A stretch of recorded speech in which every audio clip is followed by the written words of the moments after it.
The last time Kenny Omega wrestled a singles match on Dynamite, you would have to go all the way back to November 3rd of 2021, 504 days ago. He had a match with Allin Angels on that show, oddly in the same arena that they were in tonight, the Cable Dahmer Arena in Missouri.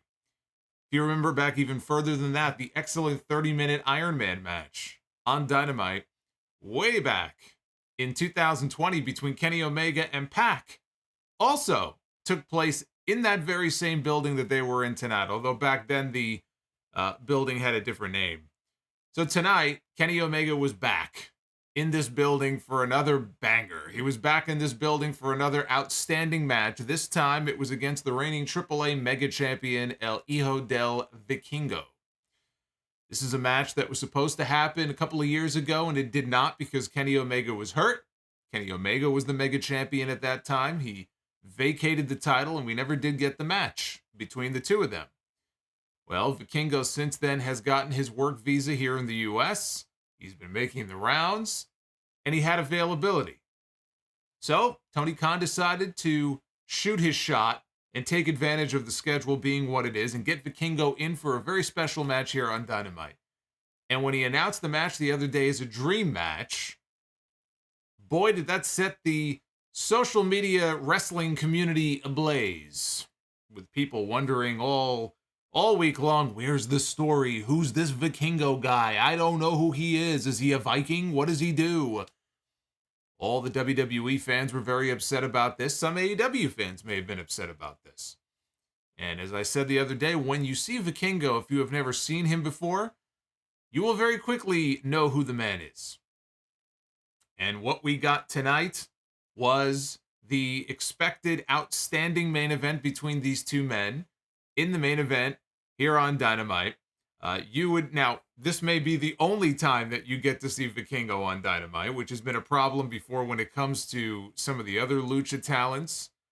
I mean, Bandito's actually signed to a contract, and we barely ever get to see him on Dynamite. Commander was brought in a few weeks ago for that Face of the Revolution ladder match. Tonight it was Vikingo's turn.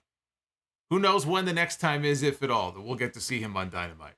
But for one night only, he went in there and did things that, frankly, the human body should not be capable of doing. And if you are not a fan of Lucha Libre, if you are not a fan of that style of wrestling, then I guess this was not the main event for you. But I think for most people who tuned in to watch that match tonight, and certainly the people in the building in Missouri tonight, they were standing watching this match. And they were they seemed very much pleased with what they saw. They got their money's worth in that main event. Really, this was a one-match show. This was not the strongest episode of Dynamite. They did forward some of the stories that they've been telling. But I thought overall, it was a pretty average show until that main event. That main event was anything but average. But you look up and down the card, it was a one-match show tonight. That was the one match that they were really pushing the hardest all week long. Even without there being too much of a build, they went in there and they knocked it out of the park. They had an incredible main event. We had a little bit of drama at the end of the show with Hangman Page and Kenny Omega and Don Callus. One of the things that we'll talk about here during the review is where this story may be going. So we'll address that. We also have some clarity on the tag team title picture in AEW with respect to FTR and the Guns. We have a match. We don't know when the match is going to take place, but we have a match that was agreed upon tonight, where FTR, at first they were trying to get the Guns to give them a title match by saying, we will never team again if we lose. If you beat us, we'll never challenge you again for the titles. And the Guns wanted no part of it. Until Dax Harwood got on the mic and he said, well, we'll up the ante a little bit. And what he told the Guns got them to agree to the match. What did he tell them? We'll talk about that. Adam Cole has an opponent for Dynamite next week. He's going to be making his in-ring return. Not the flashiest name, but it is someone who I think will be able to go in there and give him a very good match. I am the Solomonster. This is your AEW Dynamite review for Wednesday, March 22nd, 2023. Hit that subscribe button if you would. If you are not already subbed to the channel. Like the video as well. 500 likes is the goal tonight to do our Be the Booker segment a little bit later on. Super chats are open, so get them on in. I do appreciate your support. We will be reading through your messages a little bit later on here in the stream. And as I mention each and every week, applications are open for GWO. The Green World Order, indeed. Our little Green World Order. You'll see the sea of green in the chat. Those are our channel members. You can become one. There's that little join button that you might see down below the video. You click that. It'll give you all the information you need to know. And also, we have a brand new GWO t-shirt up in our store on ProWrestlingTees.com/Solomonster Sounds Off. So if you would like to pick up a shirt, it is now available for you to do so. And I want to say thank you here to Kingpin J. Rella, one of our channel members. I thank you all. I love all my channel members. You guys are great. So let's talk about a couple of things here before we even get into the Dynamite review. A couple of news and notes here. I want to just start off here with Brian Cage, who it looks like is likely on his way out. I guess I can't really say of AEW because technically he's part of the Ring of Honor roster. But Brian Cage has been talking about the possibility of maybe leaving, Ring of Honor and exploring his options, or at least that's the rumor going around. And his contract supposedly is either up already and he's agreed to work through the end of the month for the Supercard of Honor show, or his contract may well be up at the end of the month. But he is 1/3 of the reigning Ring of Honor 6-man tag team champions, and likely will be defending those titles on Supercard of Honor at the end of this month. And the question then becomes, what does he do? Does he re-sign? Does he have interest from WWE, or he's been part of Impact before? Does he go back to Impact? What is Brian Cage going to do? That is the question. Brian Cage on Twitter has been angling for a match, or the other day anyway, was angling for a match, maybe tongue-in-cheek, but you never know, with Bobby Lashley. And he tweeted out the other day, he said he's pretty sure that he's got nothing to do and he will be in town after Supercard of Honor. This is, of course, in reference to the possibility that Bray Wyatt may not be wrestling at WrestleMania. We don't know exactly what the hell is going on with Bray Wyatt, but the Bray Wyatt-Bobby Lashley match may well be off. And if it is, Brian Cage is ready to step into that position and take on Bobby Lashley. So Lashley actually put him over in Lashley's final match in Impact. Final match he ever had on Impact TV was a loss to Brian Cage before he popped back up in WWE. This was 5 years ago, back in 2018. So the two of them have history together. Look, I think there's a better chance of Uncle Howdy wrestling Bobby Lashley than there is Brian Cage being in the ring with him at WrestleMania. Beyond WrestleMania, who's to say where Brian Cage may end up? We'll see how that ends for him. But yes, angling for a WrestleMania match with Bobby Lashley as Brian Cage. There was a pre-sale this morning for tickets to the Forbidden Door pay-per-view, which is coming up on Sunday, June 25th in Toronto, and in less than an hour, less than 1 hour, they damn near sold out the entire show. In one day, they moved, the last I checked, it was a little over 12,000 tickets. And this is before the public on sale. Whatever tickets remain will be going on sale this Friday. But in the pre-sale today, over 12,000 tickets sold. That is $1 million gate Canadian, which works out to be somewhere in the $700,000 to $800,000 range US. And this is just day one. So in the end, who knows how many more I would be very surprised if they end up not opening additional sections between now and then. The Scotiabank Arena can fit a lot more than 12,000 people. Of course, you got to block off certain sections for production purposes. WWE does the same thing. But I would be stunned if they don't open up additional seating. And hey, 12,000 tickets without a single match being announced. How can this be? I mean, where's the story? Right? I mean, all week long, all I heard from all these people after this Kenny Omega Vikingo stuff, I heard more about stories this week than I ever have in my entire life. How could this be? You have a show with a bunch of AEW people wrestling a bunch of New Japan people, right? No story. I don't know. I mean, to believe all the things that I heard this week, this show should not have been able to sell 12,000 tickets in an hour. And yet that's exactly what they did. I was told that there needed to be a story in order for this show to be a success. And so who knew? Who knew? It's a hot ticket. I know Steve is with us tonight, Steve Mello, our graphics wizard, a Canuck.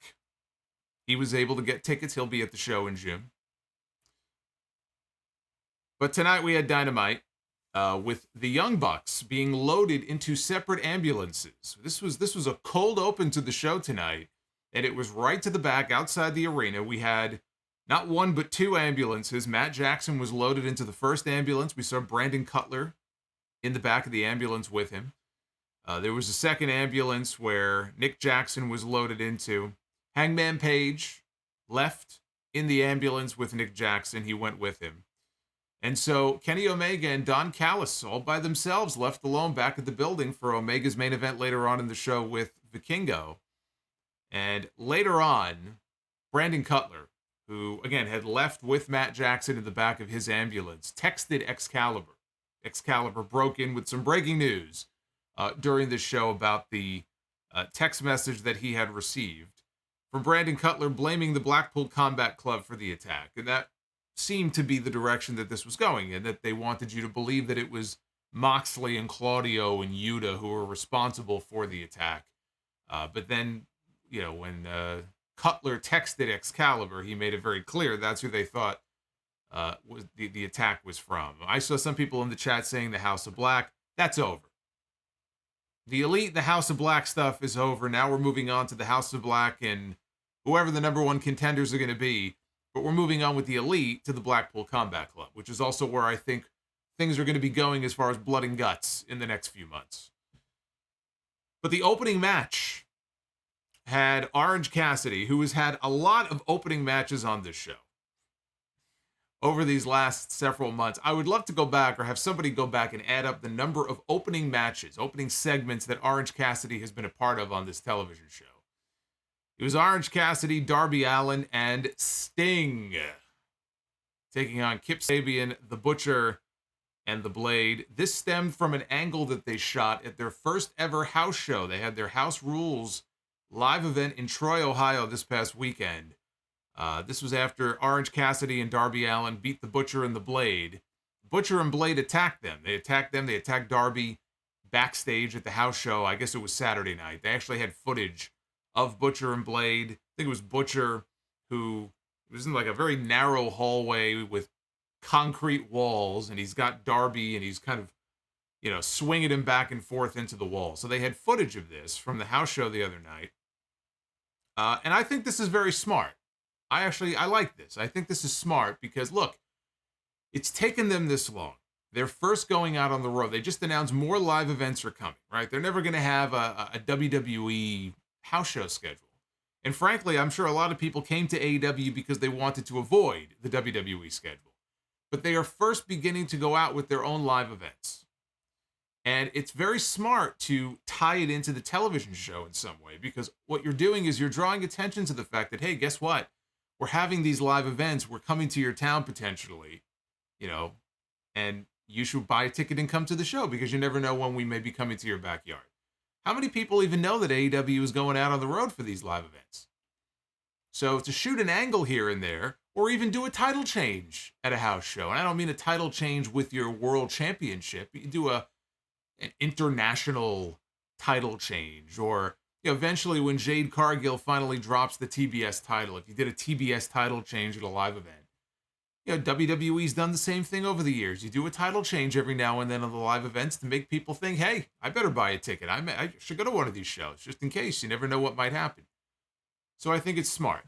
So that's how this match came into existence. It was sparked by an angle that was done on the house show. So one production note here is that they were using red, white, and blue ring ropes tonight, which is the first time I believe that they have ever done that. The same red, white, and blue ropes WWE used for many, many years, a very long time ago. And then they would use it for their Great American Bash shows. I like it.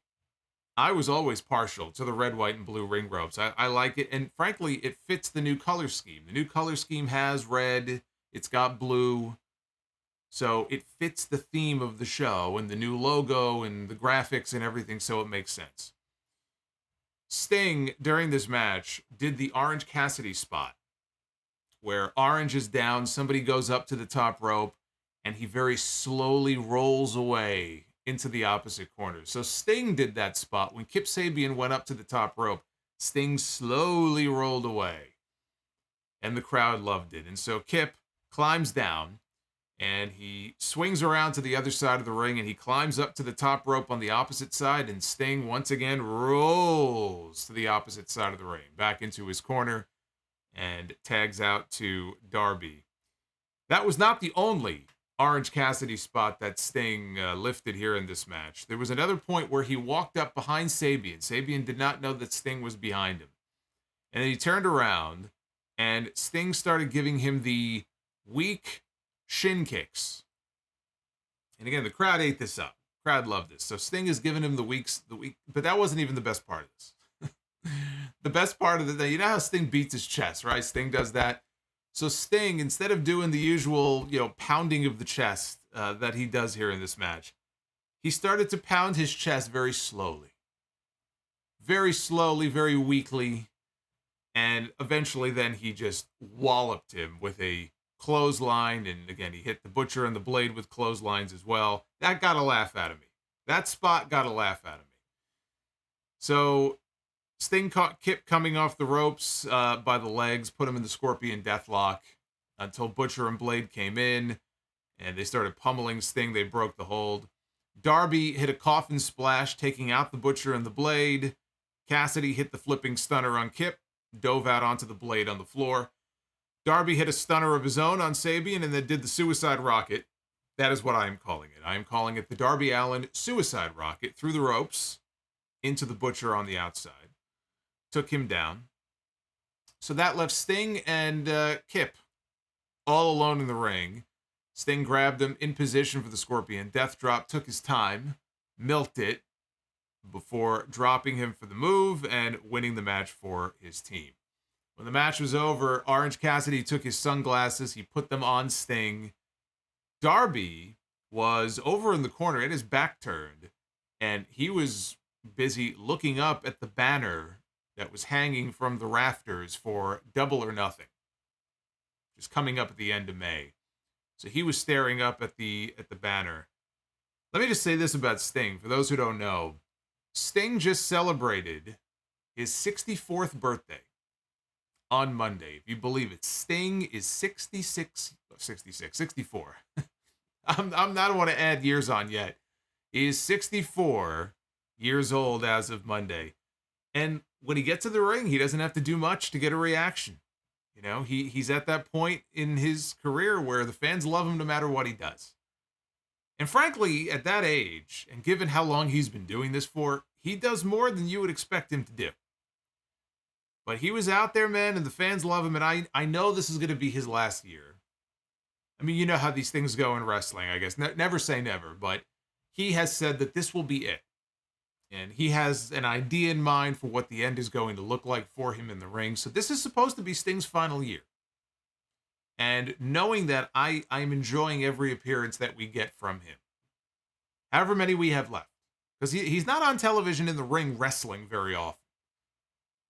In fact, this was the first time, I looked it up, I believe this was Sting's first match on Dynamite in 1 year. I think it was 1 year, almost to the day, March 23rd of last year, was the last time that we saw Sting in a match. I think it was a 6 or an 8-man tag on Dynamite. And it's his first match at all since the end of January when he went over to Japan with Darby to tag with the Great Muta in Muta's final match as the Great Muta. So, again, we don't get him in the ring very often. And however many of these we have left, I'm just enjoying them. The crowd did too. I thought this was fun. They aired a video package replaying what happened last week at MJF's bar mitzvah, his re-bar mitzvah last week, which ended with him getting a cake to the face when he got thrown out of the ring. Actually, he got knocked off the apron, and he landed in the cake that was on the table outside the ring. So they had footage of an angry MJF in the back after that segment from last week, reminding us that he's already beaten each of the so-called pillars of the company who interrupted him last week, that being Jungle Boy, Darby Allin, and Sammy Guevara, who he said are going to have to fight. If they want to become the number one contender for his AEW World Championship, they're going to have to fight their way up into the number one contendership and rack up some wins between now and Double or Nothing. But he said it's not going to happen because they all suck. And that was it. That was the only MJF appearance we had on the show, was the pre-tape segment from last week. Otherwise, he was not on the show tonight. We then got an Excalibur narrated video package previewing the story for our main event tonight between Kenny Omega and Vikingo. So there you go. Now you can shut up. There's your story. The match was supposed to happen. I'll tell you the same story I told you on Sunday. The match was supposed to happen 2 years ago at Triple Mania. It didn't happen because Kenny Omega was beat up. His body was ravaged. He needed surgery. He vacated his championship. Vikingo became the mega champion. And it's been, almost a full 2 years. Not quite a full 2 years, but it's been almost, a full 2 years. And Vikingo got tired of waiting for Omega to come back to Mexico. So he said, you know what? I'm going to come to your backyard in AEW, and we're going to finally make this match happen. There it is. There's the story. Hence your dream match in the main event tonight. We had the Guns defending their AEW Tag Team Championship against Darius Martin and Dante Martin, Top Flight. The commercial break really hurt the match because it took up a good portion of the match. I mean, the match itself was maybe 7 or 8 minutes long. And they had a commercial break right in the middle of it that, frankly, there's not much to see here because most of it happened during the commercial. Matt Taven and Mike Bennett, they hit ringside to attack Dante on the floor with the referee's attention being diverted. Dante was able to fight back. He rolled into the ring, right into the 310 to Yuma, which allowed the Guns to retain. The real story came after the match. After the match was over, Top Flight, they brawled with the Kingdom to the back. This, by the way, for those who don't know, that continues their feud, which began on Ring of Honor television. I know not everybody watches Ring of Honor. Apparently, there's only, I think, somewhere between 12 and 15,000 Honor Club subscribers was the last that I heard.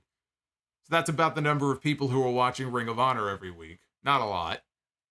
But they're feuding on Ring of Honor television. But then, FTR's music hits. Out comes Dax Harwood and Cash Wheeler. They have microphones in their hand. They come down to the ring. The Guns said that, look, we're not here to fight you. They said that we're here to talk business. They called them losers who lost 3 sets of belts, which is true. Austin Gunn said that there is nothing that they could say to get them to put their tag team titles on the line against them. There's absolutely nothing that you could offer us. There is nothing you can say or do to make us give you a tag team championship match. Cash Wheeler tried to sweeten the pot by adding a stipulation that if we lose, we can never again challenge you for the AEW tag team titles.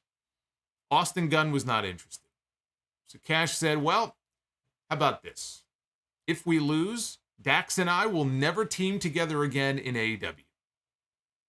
And Austin got even more louder and got even more obnoxious and said, I don't know if you understood what I said before. The answer is no. There is nothing that you can say to get us to put our titles on the line against you. So Dax Harwood, finally, he chimed in. And he said, I'll tell you what.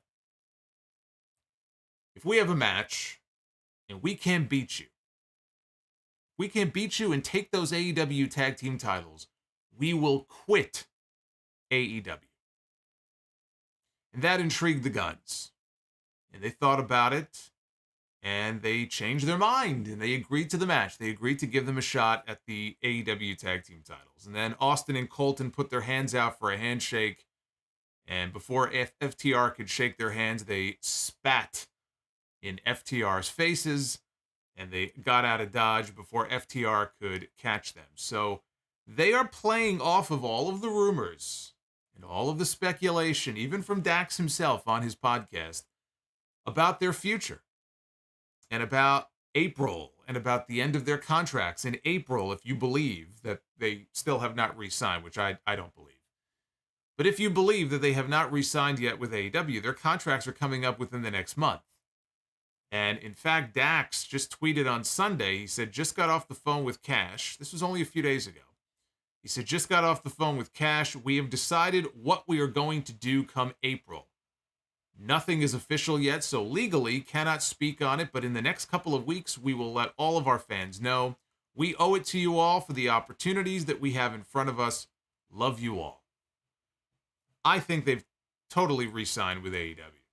I think that they're not going anywhere. I think they're going to be staying put, but it creates intrigue now in the outcome of this match if people, have heard these rumors and they've heard what Dax has said on his podcast and they don't know what the future of FTR is going to be. Are they going to stay? Are they going to leave? So I like that aspect of it because it makes the outcome a little less predictable, but it depends on when they do the match. You can't wait until Double or Nothing to do the match because by then we'll know what their status is if they're still with the company. So they're going to have to do this match on television in the next few weeks. Maybe on an episode of Dynamite early next month, early mid-April. And we'll see. I think they're re-signing, or they have re-signed. I don't think they're going to be going anywhere, but we'll find out.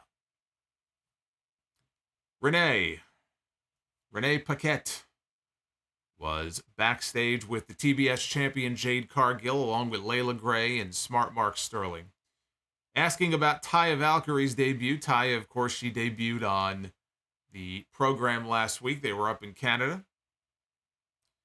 Sterling issued a cease and desist letter saying that Taya is not allowed to use Jade's finisher because last week on the show, she used the Jaded, which is Jade's move.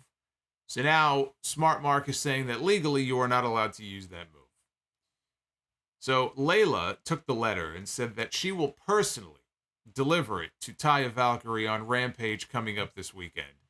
So basically the lamb going to slaughter. By the way, for those of you who watch Rampage, I know not as many of you are left, but for those of you who do watch Rampage, it is not airing on Friday night this week because of NCAA basketball is being preempted to Saturday.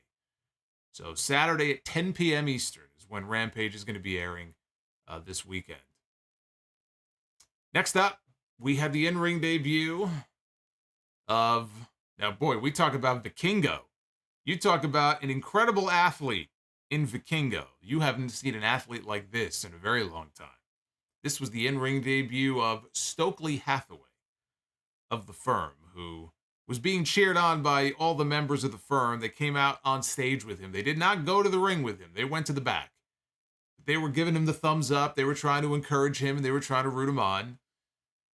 And he was out for his no disqualification match with the FTW champion, Hook. Someone else who doesn't make very many appearances on Dynamite, but he did tonight. Stokely, I wish I had taken a snapshot to throw up on the screen. Stokely was out there dressed like Farouk in 1997. The only thing that was missing was him having JC Ice and Wolfie D singing him down to the ring to We Are the Nation. That's the only thing that was missing here from this segment. So Stokely got on the mic and he said, look, I talked to Dr. Sampson earlier, and he revealed, or he claimed, that he is not cleared to compete. Not only is he not cleared to wrestle, but he's hereby announcing his retirement from the ring. He handed Justin Roberts his doctor's note, which Justin looked at and then said is actually a receipt for Wingstop. Bryce Remsburg took the receipt. He ripped it up. The bell sounded. Stokely, as quickly as his feet could carry him, he bailed into the crowd. And Hook went after him. He tossed him back over the barricade to ringside. Hook suplexed him around for a little bit and then reached under the ring. He dragged out a metal guardrail, which he slid into the ring. Hathaway, though, sprayed him in the face with a fire extinguisher, and then he grabbed a steel chair. He tried to use the chair. Hook blocked it, though. He hit Stokely in the back with the chair. And then he launched him with an overhead suplex onto the guardrail, which was propped up against the turnbuckles. Hook went for the pin, but he picked him up. He lifted up Stokely's head before the 3 count. He wasn't done with him yet. He locked on Red Rum. Hook got the stoppage for the win. They cut to the back with the rest of the firm they were watching on the screen. Matt Hardy was encouraging Ethan Page, telling him, you know what? You're the one. I think you're the one who can take that FTW title from Hook. So I guess Matt Hardy's new gimmick is that he's a shit stirrer, I guess. He's got nothing else to do, right? Jeff's not coming, but Jeff doesn't need to come back. So what is Matt going to do? I guess now he's trying to create problems from within the firm. I will say, for somebody who does not work, he's not a wrestler. Stokely took more bumps than I expected him to take. Some of those suplexes. Hook is not a veteran. Hook has not been doing this for very long. He's still very young. He's still green. And yeah, I know he does the judo throws and everything, and he's very good at that. He's trained at that. But Stokely is not, he's not a wrestler. He doesn't wrestle on a regular basis. And so I'm watching Hook give these suplexes to him. He gave him an overhead suplex on the floor. And I just thought back, it's been a year since Ridge Holland dropped Big E on his head and Big E broke his neck. So when I see a suplex like that on the floor, my first thought is, why are you even tempting fate? Just get him in the ring and do it. I just had flashbacks to that. And now you're doing it to somebody who's not even experienced taking these types of bumps on a regular basis. In the ring, when he did the suplex onto the guardrail, I held my breath. I'm watching this going, I hope he tucks his head. But Stokely took a lot of bumps here in this match. I thought this was fun for what it was. I thought Hathaway was very entertaining. Up next, we had Adam Cole down to the ring to talk about his in-ring return, which is coming up on Dynamite next Wednesday. This is going to be Adam Cole's first match back in the ring since June, which is when he suffered the injury in that 4-way match for the IWGP title at the Forbidden Door show. So he came down to the ring. The crowd was very happy to see him, and he said it was time for story time with Adam Cole. He said that he feels great. He said everybody's been wondering who his opponent is going to be next week, which prompted an interruption from one Daniel Garcia of the Jericho Appreciation Society. Garcia came to the ring. He was wearing a leather jacket. I guess he was trying to act cool, I guess you would say. He also got some very derogatory chants from this crowd here in Missouri. Bunch of potty mouths in this crowd. Garcia said that he's become a locker room leader in Cole's absence while he's been home playing video games on Twitch. He said that he's beaten Brody King. He's beaten Ricky Starks. He even beat Bryan Danielson in the time that Adam Cole has been away. He said he's main evented more AEW shows than anybody else on the roster, which is true. That's why we call him Main Event Garcia. He said he's one of the best professional wrestlers, and then he caught himself. He stopped himself. He said sports entertainers, not professional wrestlers, on the planet. And he asked, what makes Adam Cole so special? I like that part, though. I like where he caught himself before he said pro wrestler. Because at his core, that's what he is, right? He's been convinced that, no, you're not a wrestler. You're a sports entertainer. You're one of us. So he caught himself there and stopped short of saying it. It's one of those subtle things. And I'm not even talking about him mentioning it here specifically, but just a subtle callback to that whole storyline, which was just dropped out of nowhere because they had to do this stupid swerve when it looked like he was going to split away from Jericho and his group, and then they just dumped the entire thing. And that was the last time I really gave a shit about Daniel Garcia. I haven't really cared since. So they could always revisit that if they want to at some point. They had a good story going with him, and they just dropped it, for no good reason. And I lost interest at that point. Cole said that what makes him special is when the bell rings. He said that he's traveled the world and beaten the best. He accepted Garcia's challenge and said that it's not just a match. It is a statement. And he hopes that Garcia understands what he's in for. Cole said the next week it's going to be a great night for him and the AEW fans, but not so much for Daniel Garcia. So not the flashiest name. I was wondering, are they going to save the announcement for, a big name they're going to put him in the ring with? It is his first match back. So obviously you want him to start out with a win, not a loss. Daniel Garcia is someone who can lose because he's not exactly a performer who's being focused on in a major feud or a major program at the moment. So he's somebody Cole can go in there and beat, but he's also, look, he can work. Garcia can work. So it's someone Cole can go in there and have an excellent match with next week. I'm just happy to see him back. It's cool that we're finally getting Adam Cole back in the ring for the first time in a very long time. It's been too long. Alex Marvez was backstage. He tried to get a word with Kenny Omega to find out what's going on with the Young Bucks situation after what we saw at the beginning of the show. So he barged into the dressing room. Omega was arguing over something with Don Callus. And he was upset. Omega was upset because he felt like he should be with his friends. He should have left in the ambulance with them to go to be at the hospital with Matt and Nick. Callus looked at it a little bit differently. He thought that the Bucks, or those two kids, as he called them, at one time you could call the Young Bucks kids. I don't know that you can call them kids anymore. But he said those two kids being shipped off in an ambulance could have been the best thing that happened to you. And his logic was because now it allows Omega to focus on his match tonight with Vikingo.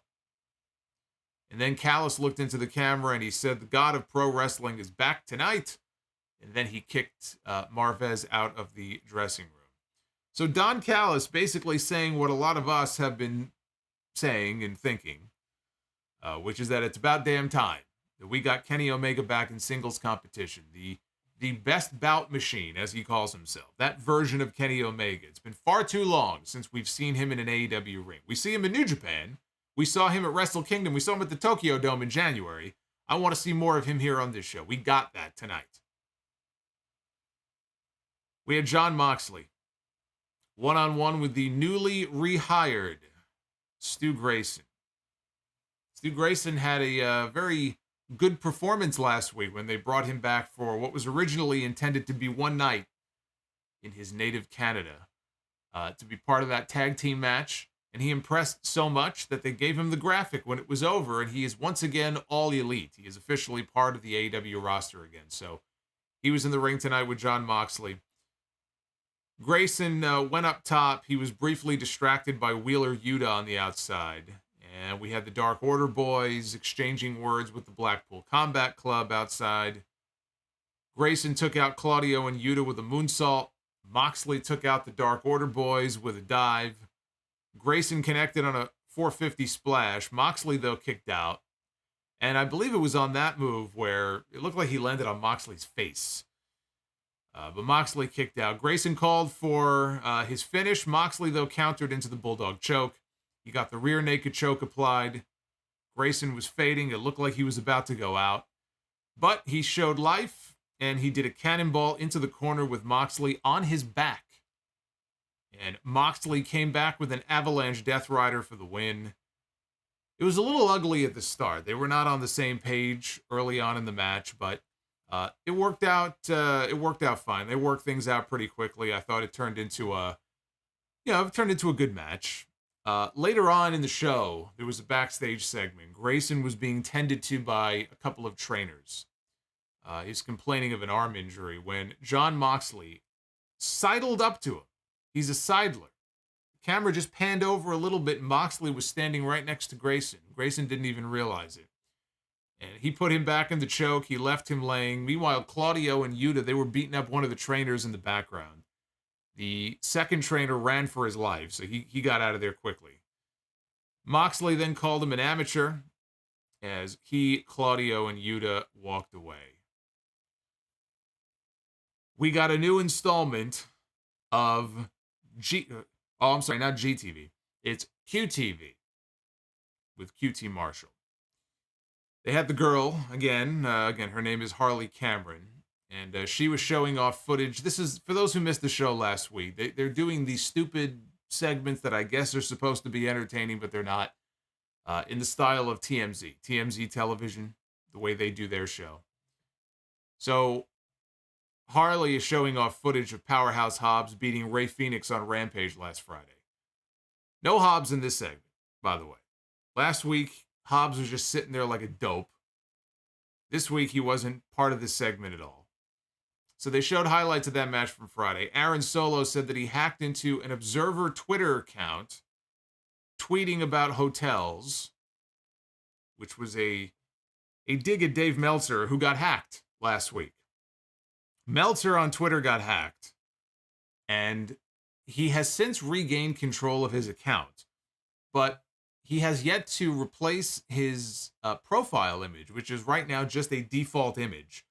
He has not restored his image or his name. Right now, his name is just a dot. And every time I see a tweet from Meltzer now on my timeline, my OCD kicks in. Put your fucking picture back up. Every time I see it, I see a dot.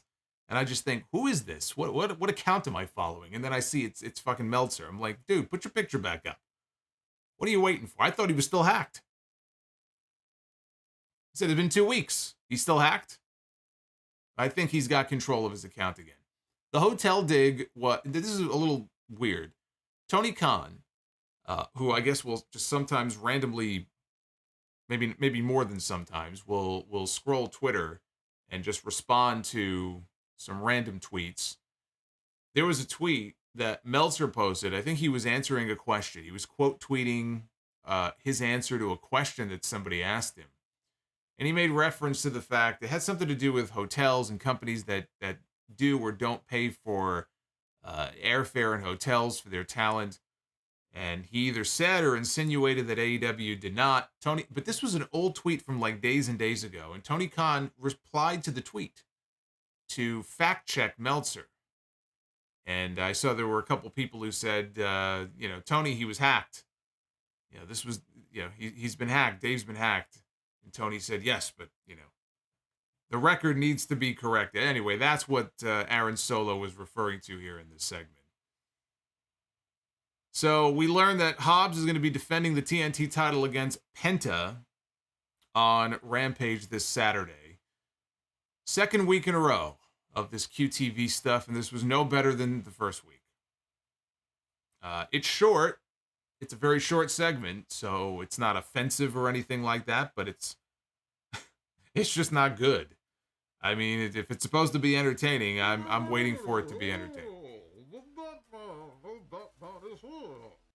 Hey, Fire Panda.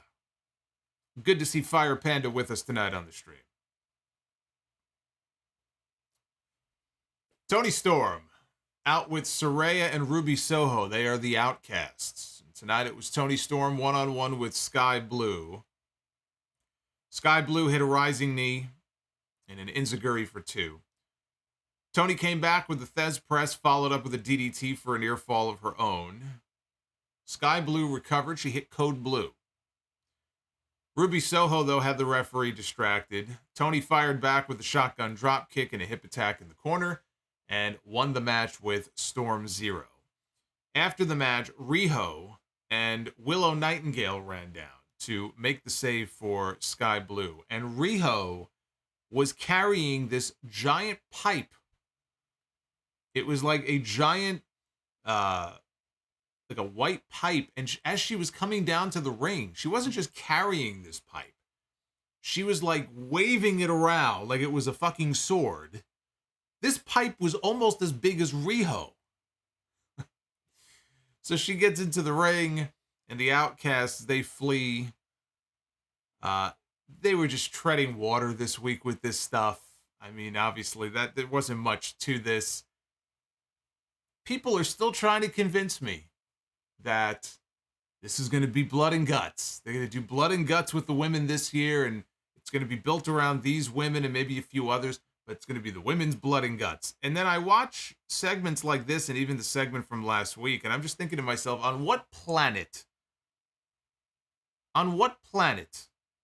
does it feel like this feud or program warrants blood and guts? Because here on Earth 1, I don't see any evidence of this. Maybe on Uranus, perhaps, But here on planet Earth, I'm not seeing any evidence of this so far.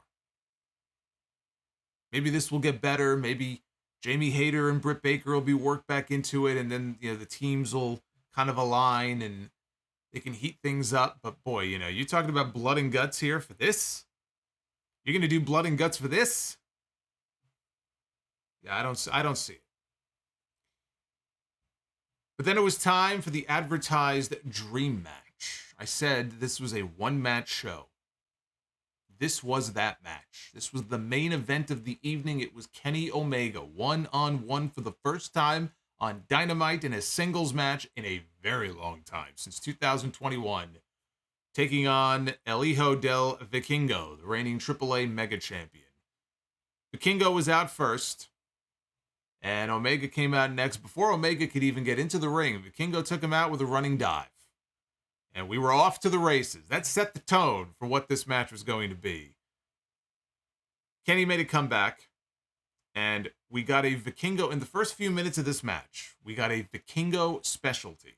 Whenever I see clips or animated GIFs that pop up on Twitter of stuff that Vikingo has done at the most recent show that he's been on, independent show, AAA show, whatever, this is the move that I see, and it has me sitting here every single time wondering how the fuck he did this.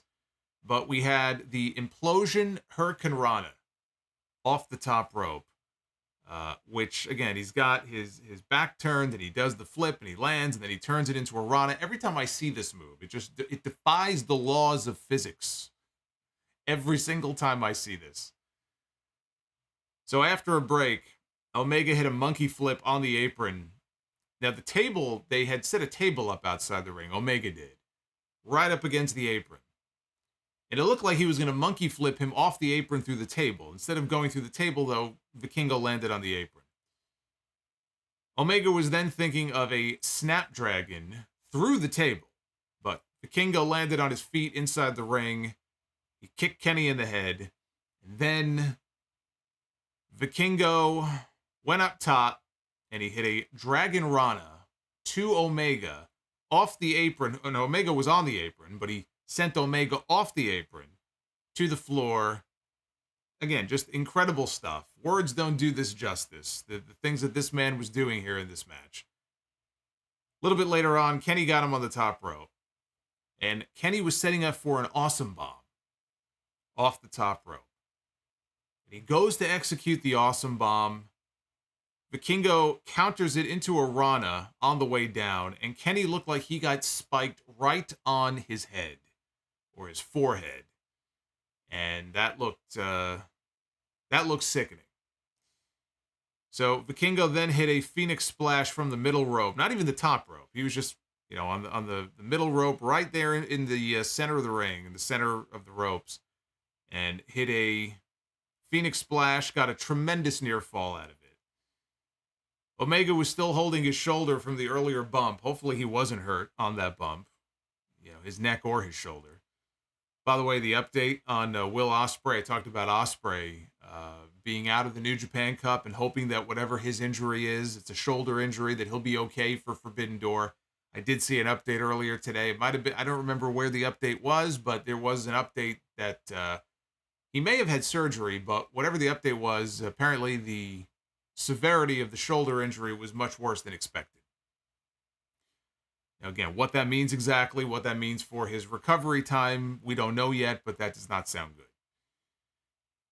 So anyway, Omega still holding his shoulder from the earlier bump. Vikingo tried a springboard move off the ropes. Kenny, though, countered it, caught him on the way down, just straight down into a power bomb.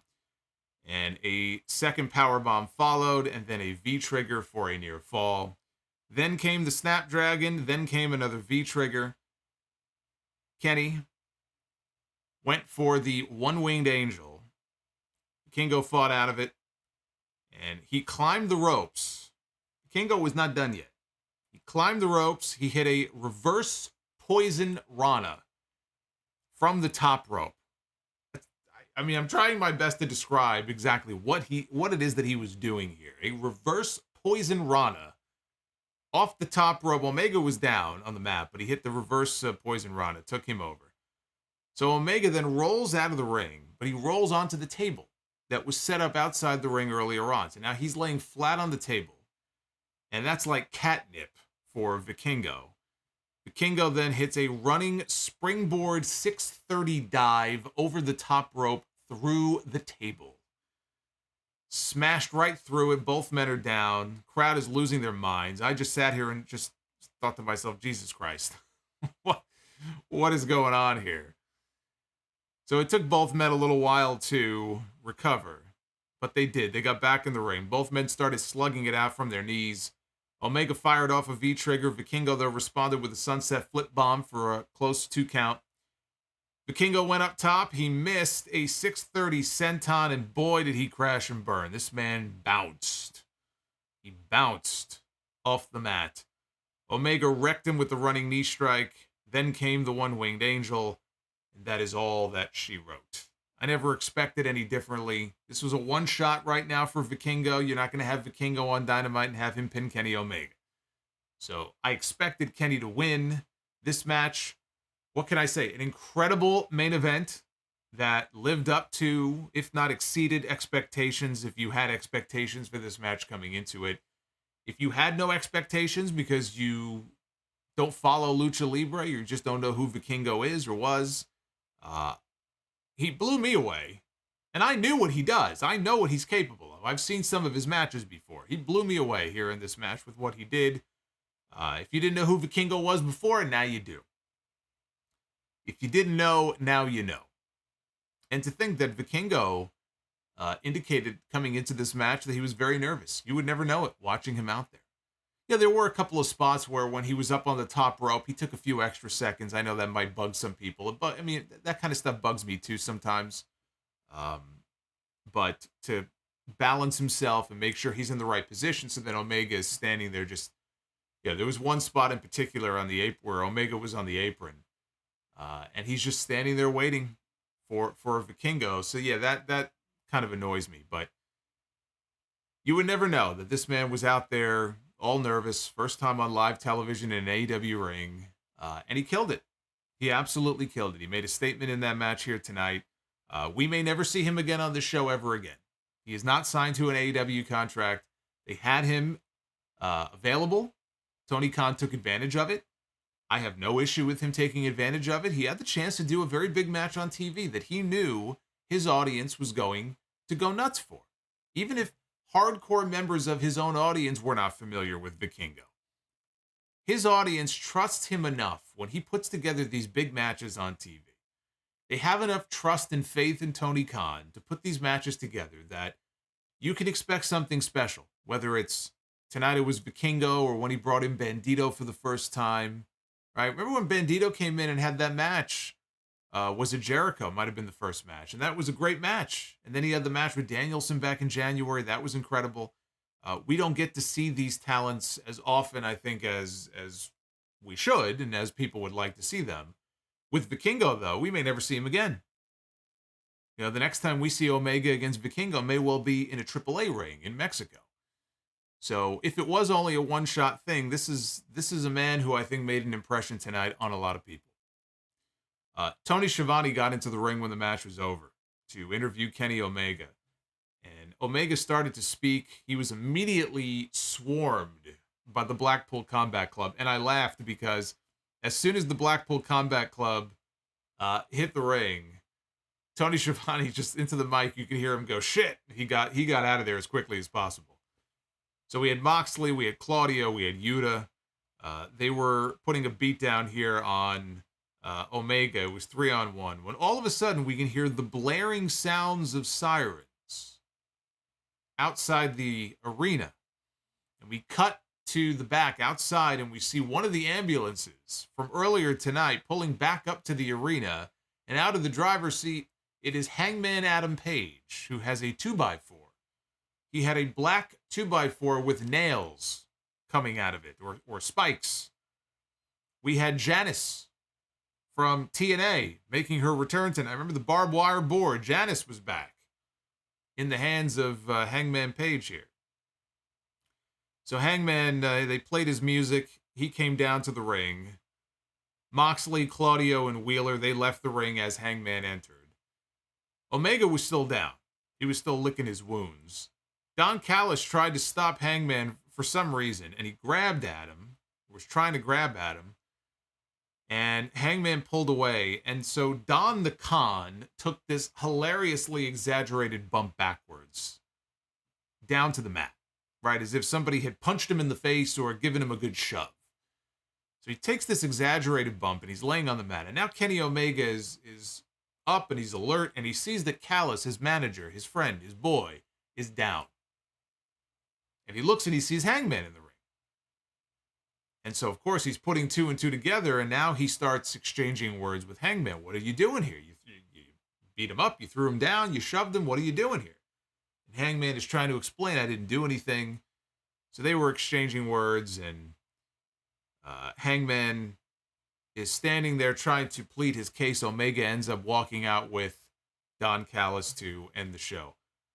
A pretty lame ending there, I thought, coming off the heels of what was just an incredible display in that an incredible display of athleticism in that main event. To be able to do, the things that Vikingo was able to do, to be, look, the kid's 25 years old, right? There aren't too many 25-year-olds even who wrestle, who can do what Vikingo does. Every now and then you have a special performer who comes along who can wow the crowd and do things like that. That used to be Ricochet back in the day. And Ricochet can still go out there and do things that, human beings should not be able to do. Ricochet is still an amazing performer.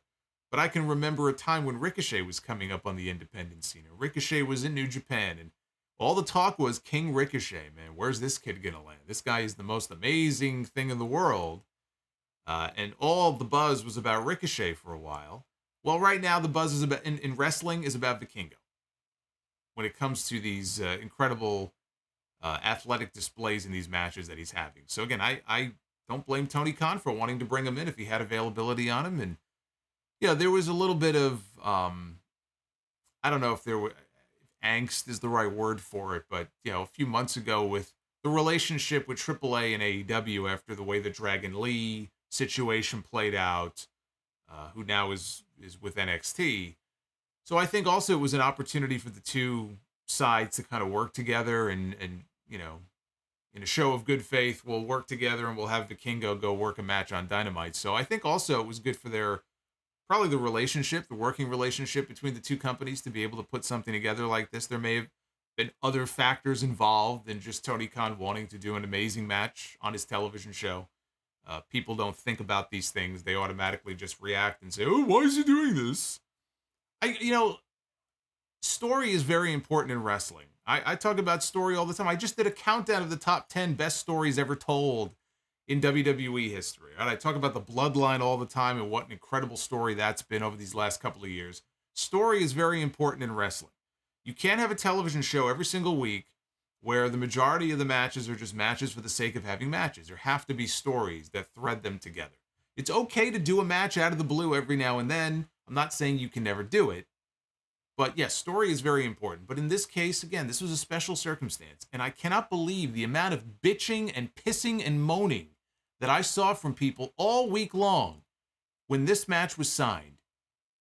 All of the fucking complaining and crying about this match, as if this match was going to be anything other than fucking great. I've never seen so many people complaining about what was going to be an outstanding match in my life. It's just sometimes wrestling fans, I mean, seriously, they just make me shake my head. I don't know what else to say about it. But to go back to the Omega and the Callus stuff, the story here, I think, seems to me that Don Callus is going to, try to drive a wedge between the members of the Elite. He wants Kenny Omega back in the singles ranks because to him, that's where the fame and the money is. He wants that Kenny Omega back. He doesn't want him just doing trio stuff and hanging out with his friends, right? So he's going to be driving a wedge or trying to between the members of the Elite. And in the end, I think Omega sticks with his buddies. And I think that that's where the whole Takeshita story will play out because for months now, Don Callis has been scouting Takeshita And they have big plans for Takeshita. They see a lot of big things in his future. So I think in the end, it'll be Omega siding with his friends when all is said and done. And we'll see Don Callis, linking up with Takeshita, focusing on Takeshita as, his new sort of, his new prize. And that could lead to a program or a series of matches between Omega and Takeshita. And Omega can try to use his star power in this company to work with him and make him an even bigger star and elevate Takeshita. That's where I see this going. That's where I think this should go. But as far as this show is concerned, this was a one-match show. It was all about that main event. There were a couple of good matches on the show otherwise, but it was all about this main event tonight. And I think on the whole, the rest of the show was pretty mid stuff. On the whole, I thought. Pretty mid stuff. So let's take a look at the Twitter poll, see if you guys concur. Right now, just shy of 70% thumbs up for Dynamite tonight with almost 1,000 votes. We're closing in on 1,000 votes in the poll. You could go vote at Solomonster. And let me know what you thought of the show tonight. 69.8% thumbs up, 17% thumbs in the middle, and just shy of 13% thumbs down. I would not call this a thumbs down show. That I did not see. But as I said, it was a one-match show, I did think. Since I mentioned it before, I may as well just mention it to you guys again here. There is a brand new countdown. I know you guys love your countdowns. Got a lot of good feedback from this from episode 800 of the Sound Off on Sunday. It is now up on YouTube. The entire video, an hour long, of me ranking what I believe to be the 10 best storylines ever in WWE history. So if you missed it, or if you want to listen to it again, it is now up on the YouTube channel. Please go check it out, give it a like, and leave a comment. Let me know what you think. Let me know if you agree with the list or how different your list might look from mine. But again, thank you for all of the positive feedback. It's always a bitch to put some of these lists together because there's just so many to choose from. So you got to kind of boil it down to just 10. Originally, I was going to do 8, and I said there's no way I can keep it to 8, so I expanded it to 10. But I think it's a pretty good collection of stories, so I think you'll enjoy it. I hope you will. I hope you'll enjoy it. Take a look at your Super Chats. If you have any you want to send in, get them on in here before we get out of here. Again, the likes goal tonight is 500 for Be the Booker, so right now we're hovering around 400. We might fall just short tonight. Still have a little bit of time left, so hit that like button. We've got Taylor with the $10 Super Chat. What do you think about people saying that Tony Khan needs to hire a booker? Who would you want to see in that role if a change was made? Thanks for the content. I don't know if he needs a booker. I think he probably needs help. He's got a lot on his plate. He's talked about taking ideas and suggestions from other people. He's not the only one, supposedly. I don't know if other people are actively booking the show. I think ultimately that's Tony Khan. So yeah, I think he could use some help. As far as who, I don't know. I don't think there's any one magical person. As long as you have people who are capable enough to assist and who have creative ideas that they can contribute, I think that those people would be very helpful to Tony Khan. I don't think there's just one, person that Tony Khan needs to have working for him who's available right now. I don't even know who that person would be, to be perfectly honest with you. Could he use some help? Yeah, probably. Thomas with the $5 Super Chat. So is Rhea going to be Kane and hold Angie over a balcony and threaten to throw her if Dominic does not get the match at WrestleMania? Missed the stream on Monday. Well, we're going to get an angle on SmackDown on Friday. The Mysterio family will be on SmackDown, so whatever Dominic is going to do or say, I'm sure Angie will be involved in getting Ray to change his mind. Tuxedo T Servo, hey Tuxedo, thank you for the $10 super chat. I think Tuxedo said that he broke his glasses earlier and was not going to be able to do much typing in the chat. So think Tuxedo needs to put a phone call into Warby Parker and get himself a new pair of glasses.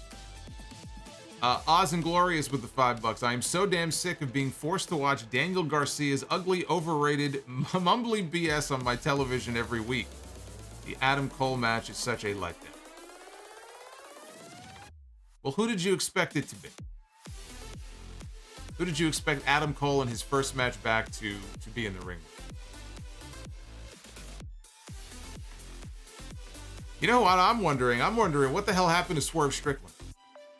I was enjoying the heel work that he was doing on television, and when was the last time we saw Swerve on Dynamite? Don't tell me Rampage either. I don't want to hear about Rampage. When was the last time we saw Swerve on Dynamite? I know Keith Lee's been on Rampage recently. What happened to some of these people?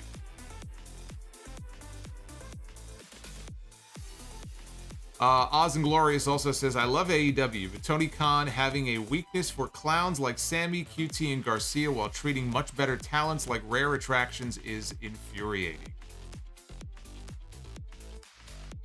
Brian Anthony Rivers with the $5 super chat. Watch that by tomorrow morning we get a report that WWE has significant interest in Vikingo. They'd be crazy not to. Paulie Walnuts. Do you think AEW does open challenges too much? I think open challenges in wrestling in general are done too much, not just in AEW. Big Talon 256 with the $4.99. QTV was terrible, but apart from that, I really enjoyed the show. I'm loving the story they're telling with the Blackpool Combat Club, the Elite, and Hangman. Mac 2. Missed Dynamite tonight, but got my Forbidden Door tickets today. Can't wait for Toronto to experience that, myself included. Thanks for all that you do. Well, enjoy the show, man. Toronto is going to be on fire that night. I'm jealous. Theme parks and things with Johnny. $5 super chat. Hey, just wanted to say congratulations on the 800th episode. I am coming from the DTKC community. Congratulations, buddy. Well, Johnny, thank you. I appreciate that. Shout out to DT and KC. You're good people.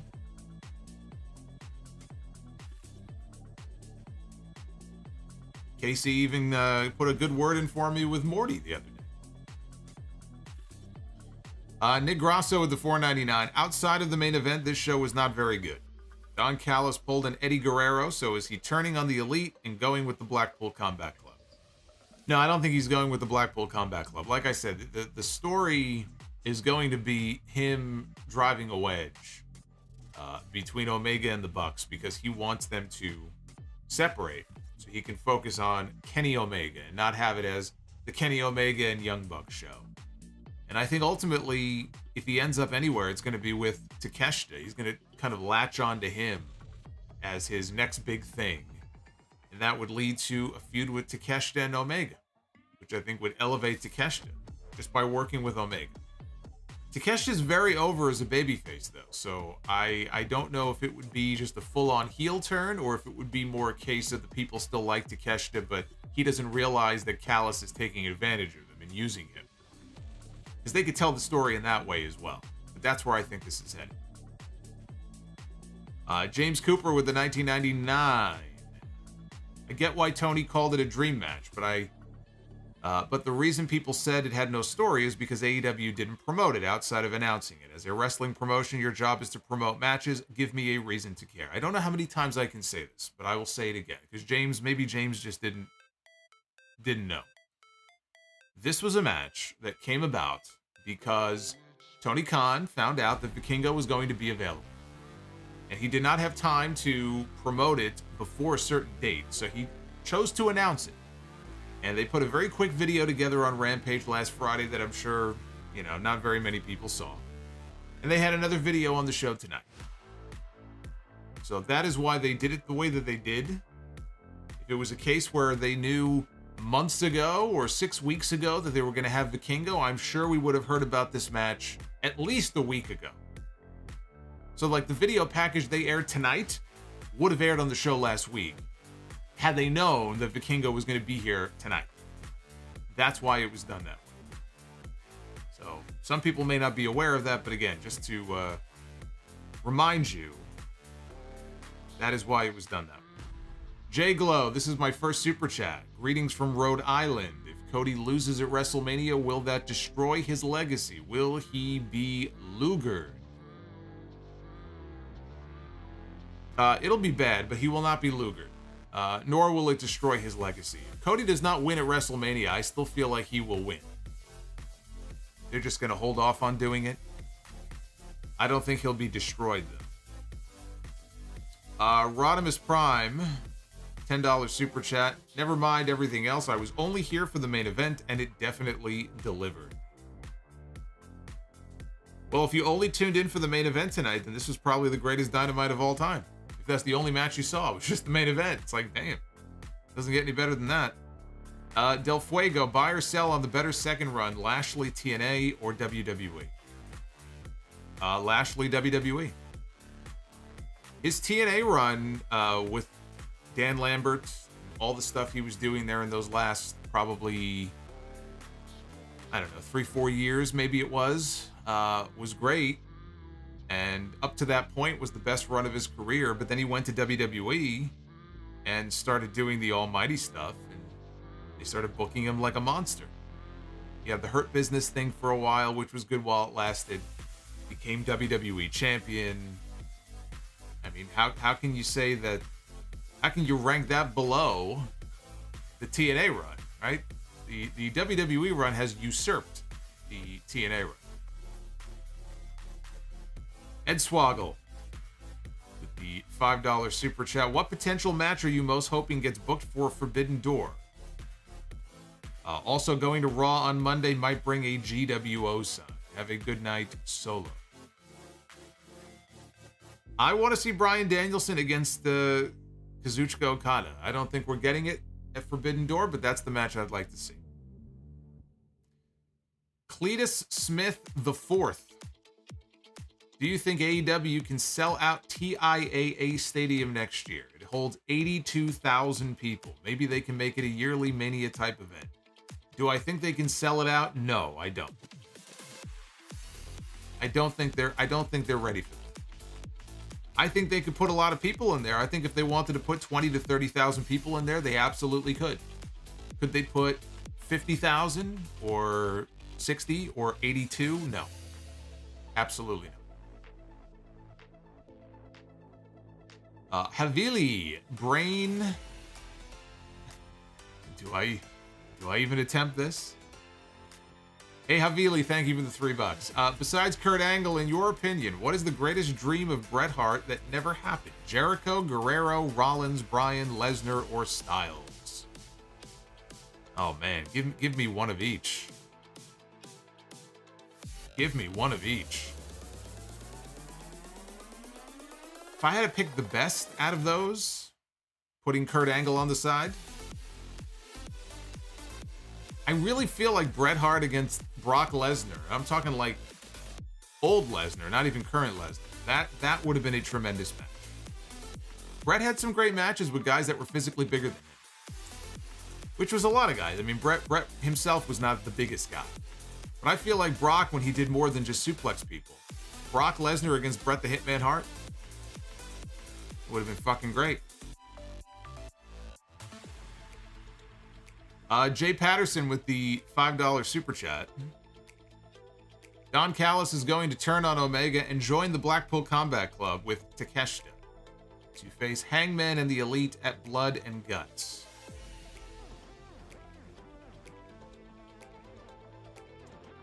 I don't know.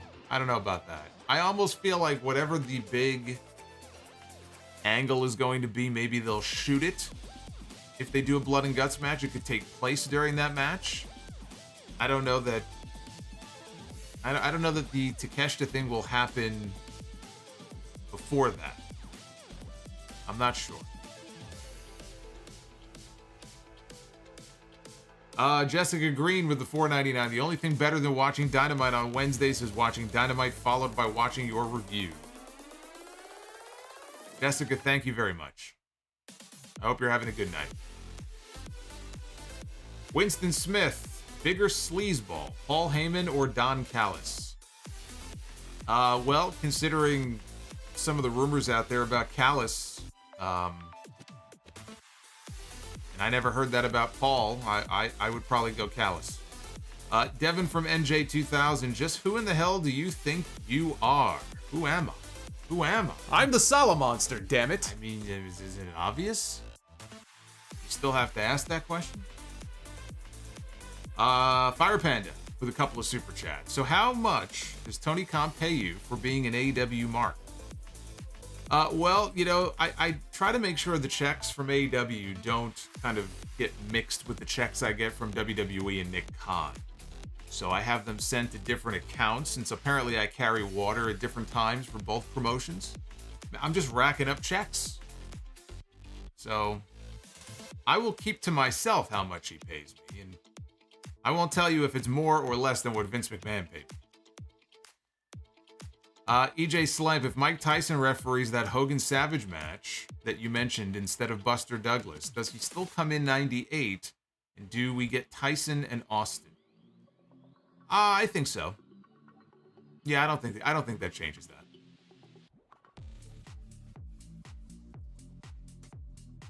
Brian H. DeGreenboy with the $10. What's up, Solo? I ordered my GWO shirt last night, and I wanted to say thank you for making that shirt a reality. And also, thank you for all the amazing weekly content. Brian, thank you. I hope you enjoy the shirt. Should probably get it in the next couple of weeks.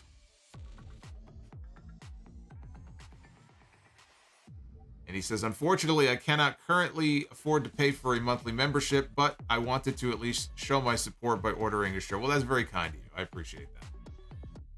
appreciate that. I hope you enjoy the shirt when you get it. Send me a photo. Marcus in the chat says, Solomonster gets paid by WWE, AEW, and House of Glory. Apparently I'm getting paid by everybody. I'd love to know where all this money is that I am allegedly getting. HBKC83. How would you feel about a Christian Cage Adam Cole program to heat up Cole for a later title feud with MJF? I am all for an Adam Cole Christian Cage feud. Sounds good to me. Because I think, and again, we still don't know exactly what's going on with CM Punk. But all roads, I think, lead to Cole and MJF in Chicago at All Out. Barring, a Punk return, that is where I think Adam Cole is headed. I think that's where the match with MJF would happen. Brian with the $5. Plus, green is my favorite color, just in case that wasn't super obvious already. I kind of got that impression just based on your name.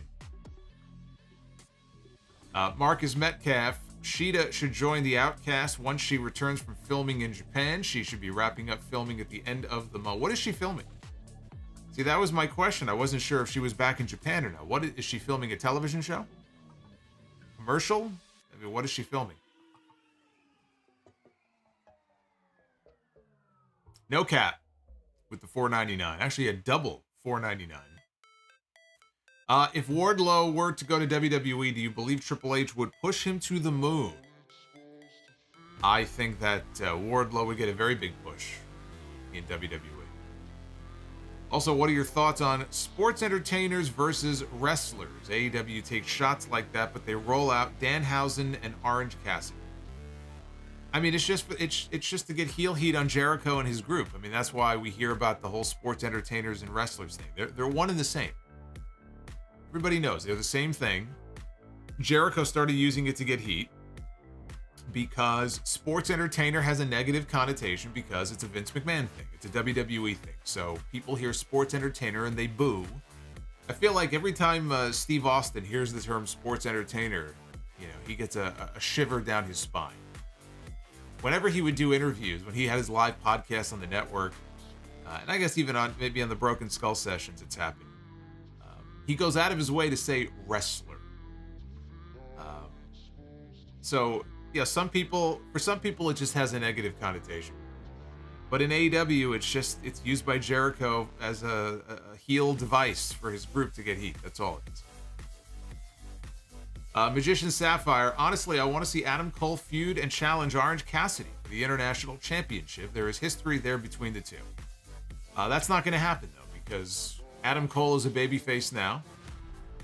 And whatever history he has with Orange Cassidy is just that. It is history. There is no need to put the two of them back together in a feud. And frankly, the International Championship is beneath him. If Adam Cole is going to be wrestling for anything, it should be the TNT title or the AEW World. Yukio Rules with a $20 super chat. Congrats on 800 episodes of the podcast and keep up the great work. Yukio, one of our, I believe, new channel members. Yukio, thank you. Rizzo with the $10. Good evening. I think with how FTR was treated by Vince, WWE, that like you said, they are already signed by Toni, unless it's the dumb storyline like Eddie where they just go to Ring of Honor. Well, that would be very dumb. You don't take a team like FTR, which is one of the most over acts on the entire television show, and basically banish them to Ring of Honor. That would be extraordinarily dumb. And they've already been Ring of Honor Tag Team Champions. There's no need for them to go back to Ring of Honor and spend most of their time there. So, no. That would be incredibly stupid of Tony Khan to do that. The Coog. Remember me. You're damn right. I love that Kenny Vikingo match. If you don't know, now you know. Chilling here with my bourbon and Monte Cristo cigar. See, that sounds like a good night. I don't have my Monte Cristo, or Crisco. My Crisco cigar. I don't have my, you can tell I'm a big cigar aficionado here. I don't have my Monte Cristo cigar, so you'll have to smoke one for me. Maybe I'll smoke some Crisco on the show next week. Jeremy Thunderstrikes. Tonight was my first time seeing Vikingo wrestle. Blew me away. There's no story. Here's a story. Those fans going outside. A real work of fiction. Thank you, Jeremy. Justin Glasner. I'm late. Did Vikingo and Kenny rock? What do you think? What do you think? No, they had a Brock Lesnar Omos match. Rocco Sandwiches with the $5 super chat. What's up, Solo? What's up with these CM Punk returning rumors? Does it have any weight? No, there's nothing to back up the fact that he's coming back. People are talking about it because he's just about recovered from his arm injury. And belief is that Tony Khan was going to wait until Punk was recovered physically and then make a decision on what he was going to do. So that's why people are starting to talk more about CM Punk, but nobody knows exactly what's going to happen. There's been no reliable information about which way CM Punk is going to go. And it may not be his call. He may want to come back, and there are people in AEW who don't want him back. Ultimately, it's up to Tony Khan. If Tony Khan wants him back, he can make it happen. Rizzo. Solo, my friend. My advice is stock up on sleep this week, because next week I don't envy the schedule you have until the Raw after Mania. Yeah, I don't envy that schedule either. I'm looking forward to the shows, but yeah, it's going to be rough. And I got a podcast in between the 2 nights of WrestleMania. We still got the Sunday podcast to do. So we'll see how that goes. Liquid Sharingan, thank you for the $2. Best always with the 5. Great show as always. Buy, rent, or sell. Kid versus Razor on Raw in 93. Kid versus Owen, King of the Ring 94. Kid versus Brett on Raw in 94. If we're just talking about pure match, I mean, either way, no matter what, you got to go with Brett and Kid. July of 94. Tremendous. If you're talking about historical significance, then you would have to go with Kid and Razor next. I'm just looking at it from a pure match perspective. So, Kid and Brett 94, you got to buy. You got to rent on Kid and Owen from the King of the Ring 94, probably the best 3-minute match that you will ever see. And then Kid and Razor from 93.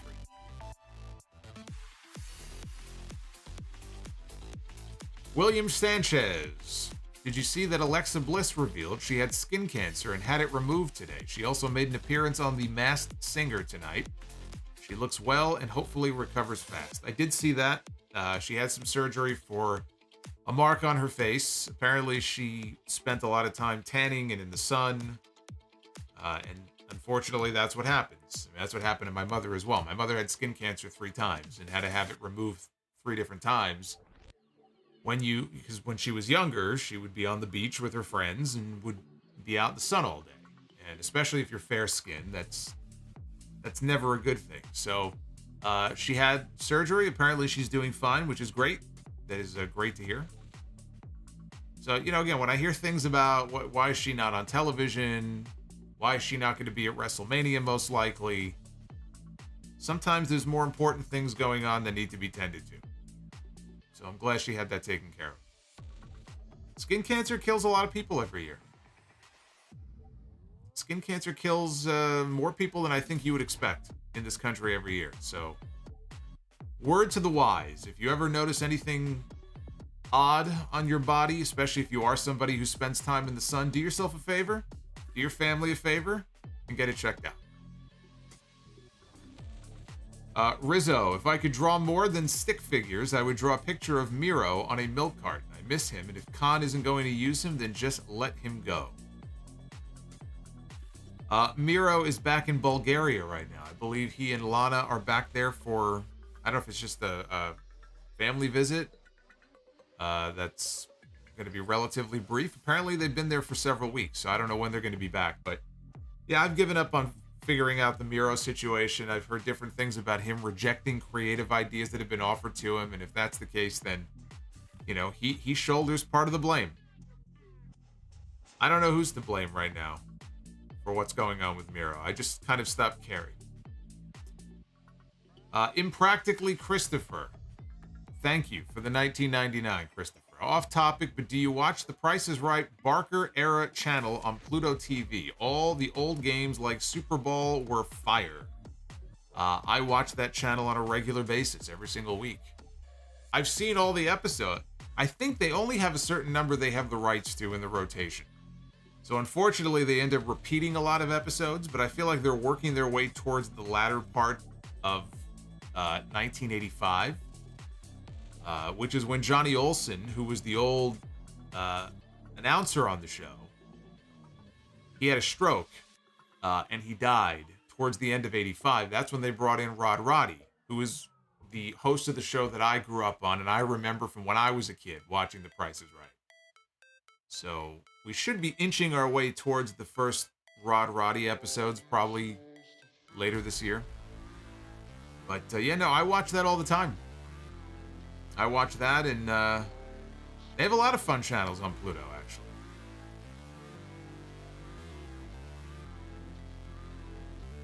And Havili, favorites, or favorite, I guess he means, version of the Nation of Domination. Favorite version of the Nation of Domination was the one with The Rock. Especially when The Rock started pushing Farouk out as the leader. It was very entertaining. That was my favorite version of the Nation of Domination.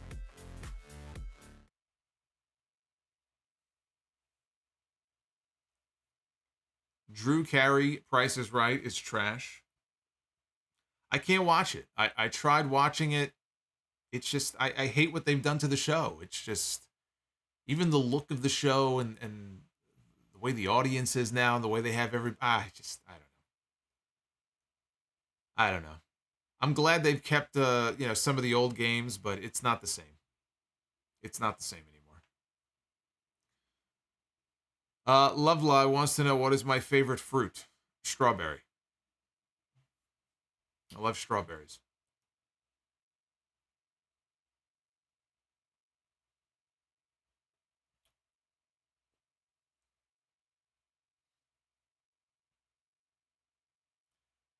Rod Roddy was the guy for me, says Justin in the chat. Yeah, I grew up on Rod Roddy. So, is Bob Barker still alive? Yes, he is. I believe Bob Barker is 98 years old, either 98 or 99. So, he barely, but he is still alive.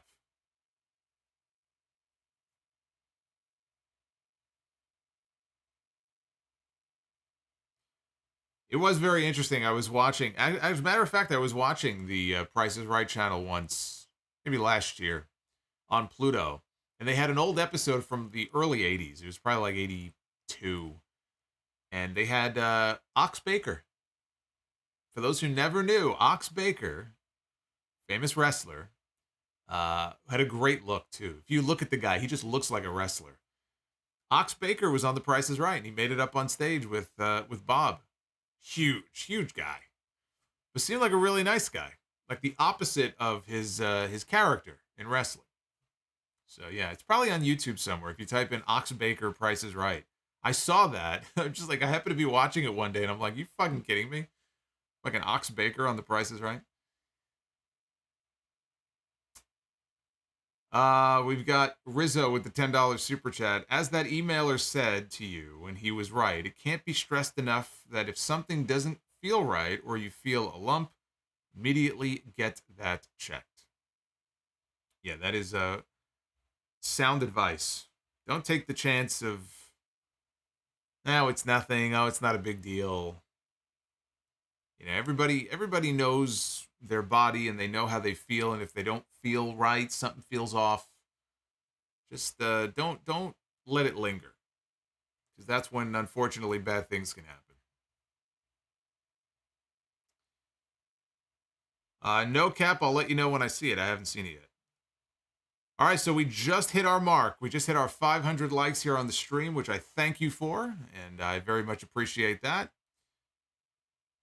Marquis with the $2 super chat. Would I do another show with Wrestling Soup? I'm sure at some point we will. I'm sure at some point it'll happen. It's been a while.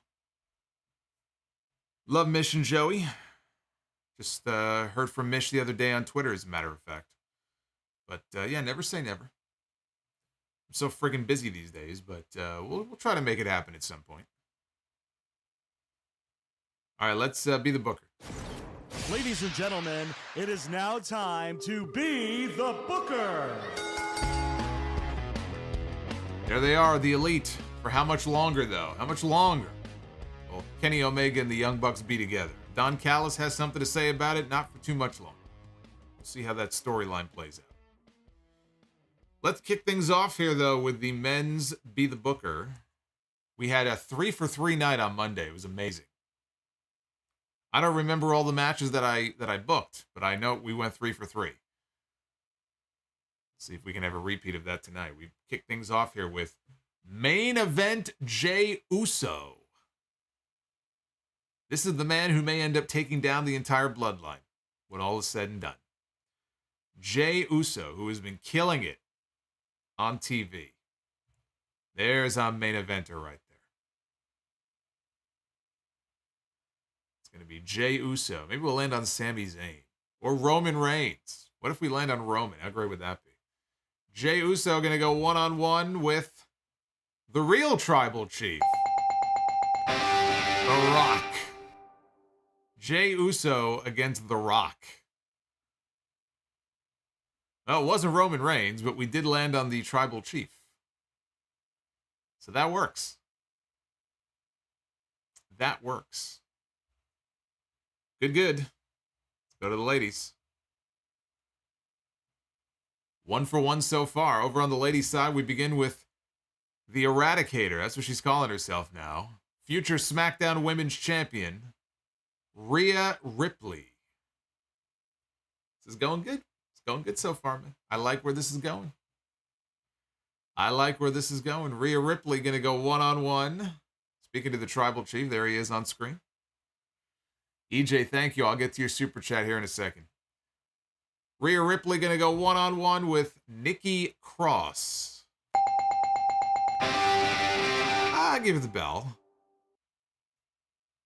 giving it an unenthusiastic bell because I wouldn't call that a main event, but the two of them have a history together. Nikki Cross is very good, and it's still Rhea Ripley, so I will give that the bell. Not a marquee match, but I will give that the bell. Now we go to the tag team side. 2 for 2, guys. This might be the first time that we've ever gone 3 for 3 back-to-back. I got my lucky rabbit's foot here.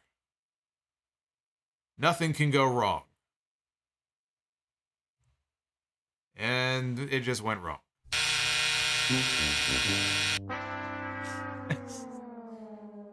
I guess I deserved that. I had that coming. As soon as I shot my mouth off, I had that coming. Henry and Phineas Godwin. Oh, we may as well finish it out here. Henry and Phineas Godwin are going to take on themselves. I will give it the double buzzer. That was even worse than I thought. The Godwins against the Godwins. Hillbilly Jim is not going to know who to cheer for. He's not going to know what to do with himself. Poor Hillbilly.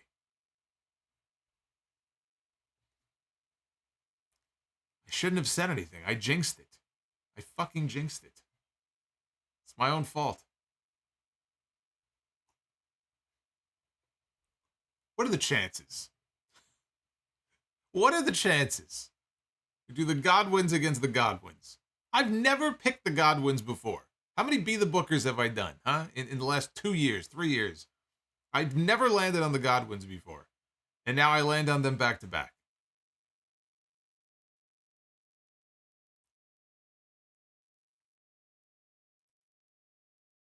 Booker from Hell. Oh, this should be good. Booker from Hell with the $2 super chat.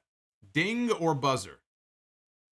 Kali against Omos in a 240-minute Iron Man match. I'm not even going to dignify that with a response. EJ Slamp, in my opinion, Randy Savage was the first Mr. WrestleMania before Shawn Michaels. I'm surprised you didn't say that in the mailbag question a few weeks ago. Randy Savage certainly had a great run at WrestleMania. From WrestleMania 3, pretty much, I mean, he had the match with Steamboat at 3, which is still revered today. Won the championship, winning 3 matches. It was 3 or 4? 4 matches, I think, at WrestleMania 4.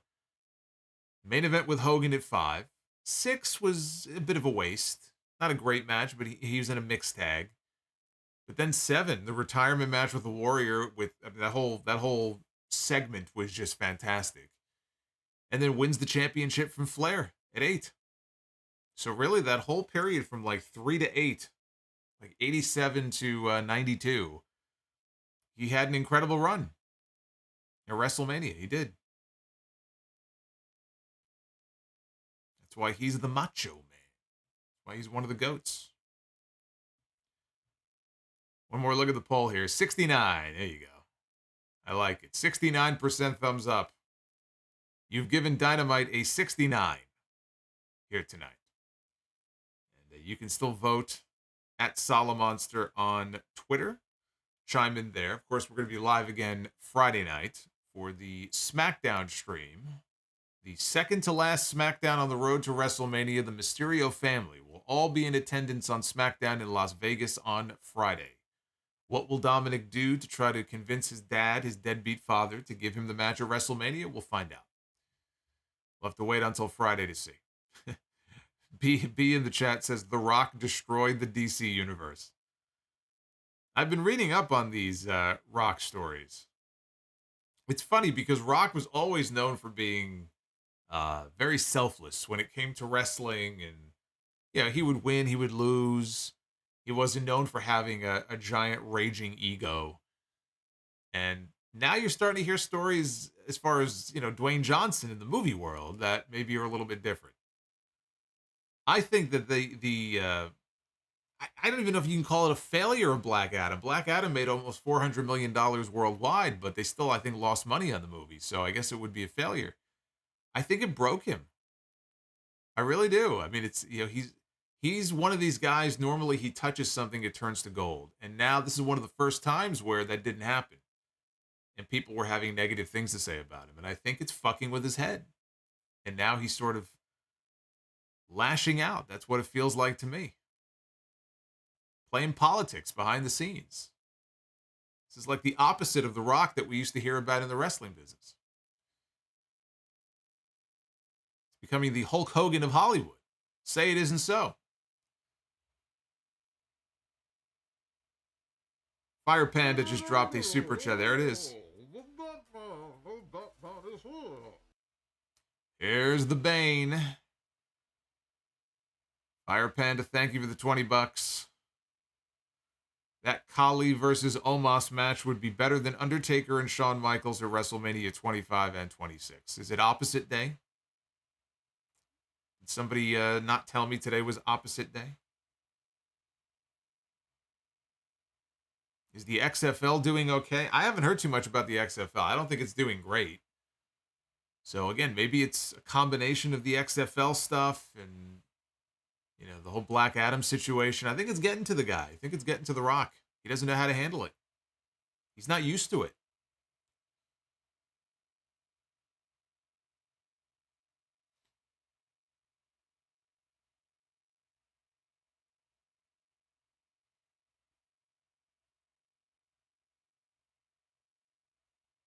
We don't need a Shazam versus Black Adam film. Let them fight it out in the ring.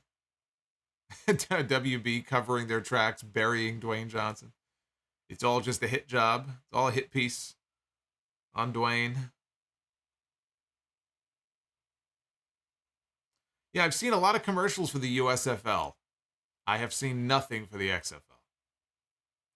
So, if nothing else, the USFL is doing a better job of at least promoting their games.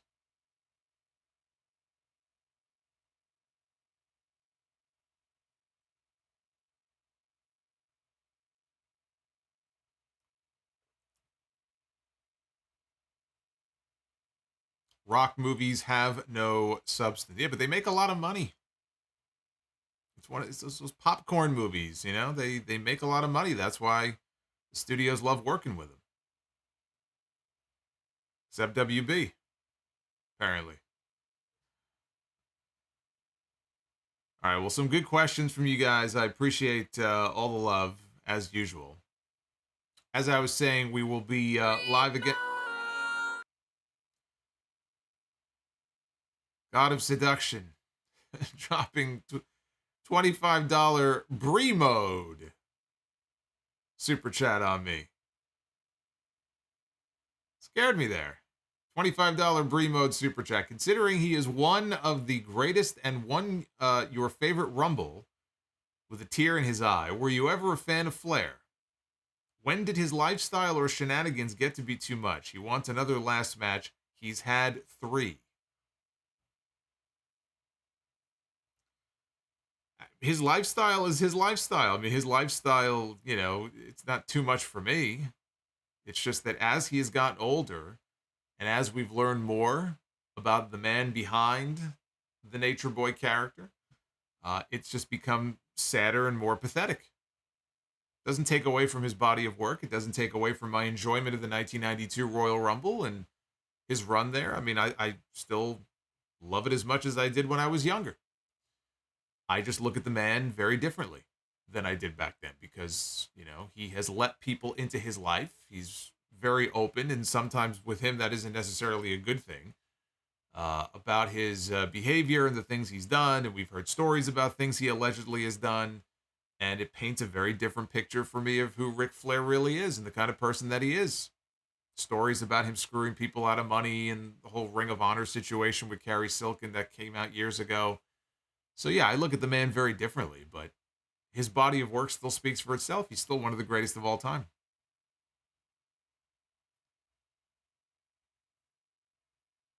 The Rock versus Sting. I see Omos is so over in this chat. There's a lot of Homo sapiens in the chat, yes. West Coast James. news. Hollywood Rock being Hollywood Rock in Hollywood. Ah, touche. Yes. Hollywood Rock is finally back. Only he's back for real this time.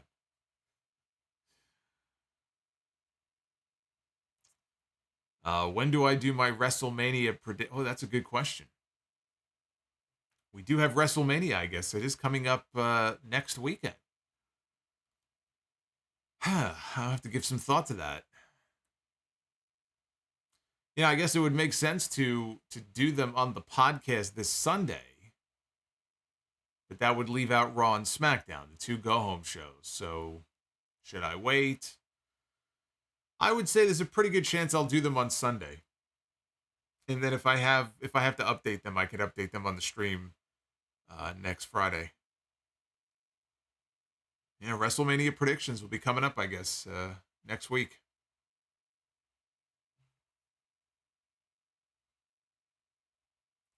Say no to homophobia.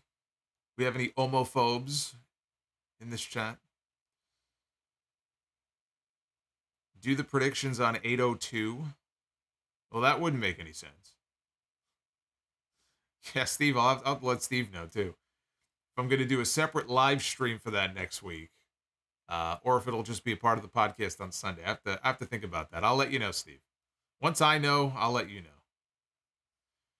All right, on that note, I'm going to get out of here, though, for real this time. Thank you for all the love. And hit that like button on the way out if you have not already done so. Again, subscribe to the channel if you are new here, if you're just lurking. That way you can have notifications on when new content goes up, when I go live. It will let you know. Join and become a channel member if that's something that you think you'd like to do. All the information is at the join button down below. Or Nightbot might pop out a link every now and then in the live chat. Say goodnight to Nightbot. And I will see you guys back here on Friday night for the SmackDown stream. So until then, take care, guys.